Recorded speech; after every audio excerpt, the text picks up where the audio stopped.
জঙ্গলের কিনারায় নদীর পাড়ে একটি পাহাড় ছিল। ওই পাহাড়ে বসবাস করত একটি ভয়ঙ্কর ডাইনি। ওখানে কোনো মানুষ গেলে সে তাকে খেয়ে ফেলতো। আরে নাচে ও নাচে, কই গেলে নাচে কেউ না, কোথায় কোথায় চলে যায়। এরপর বুড়িটি তার নাতিকে খোঁজার উদ্দেশ্যে বের হয়ে পড়ে। সে ওই পাহাড় দিকে এগোতে থাকে। ওদিকে আমরা দেখতে পাই তার নাতি গরুকে ঘাস খাওয়ানোর জন্য সেখানে নিয়ে গেছে। এক পর্যায়ে গরুটি সেখান থেকে পাহাড়ের দিকে চলে যাচ্ছে। যেতে যেতে গরুটি ঠিক ওই জায়গায় চলে যায় যেখানে সে ডাইনিটা বসবাস করে।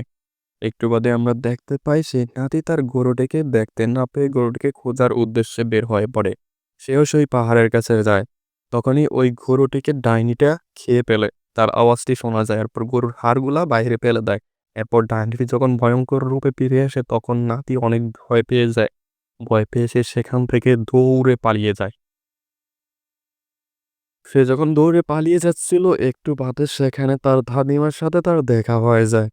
দাদিমার সামনে এসে তাকে জিজ্ঞেস করে, কিরে নাতি কই গেছিলি? আরে এভাবে হাঁপাচ্ছিস কেন? কোথা থেকে দৌড়ে আসলি? দাদি ওইখানে পাহাড়ে। আরে ওইখানে পাহাড়ে কি পুরোটা বলবি তো? দাদি ওইখানে পাহাড়ে বিশাল বড় একটি রাক্ষস। আরে তুই রাক্ষসের কাছে কেন যেতে গেলি? আর হ্যাঁ, আমাদের গরুটা কোথায়? দাদি গরুটাকে ওই রাক্ষসটা খেয়ে নিয়েছে।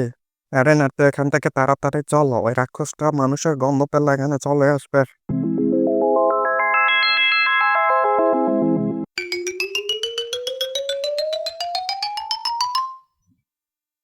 শোন না তুই কখনো এই পাহাড়ে আর যাবে না, কারণ আমার তো তুমি ছাড়া আর কেউ নাই, তোকে তো এটা বসতে হবে।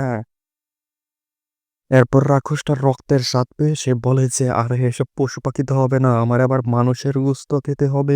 এরপর একটি পাখি গেলে সেটিকে মেরে ফেলেছে। এরপর ডাইনিটি মানুষের রক্ত খাওয়ার জন্য সে গ্রামের উদ্দেশ্যে বের হয়ে পড়ে। সে ছিল আকারে বিশাল, গাছগুলো তার থেকে অনেক ছোট মনে হচ্ছিল। এরপর সে গ্রামে চলে আসে রাত্রে।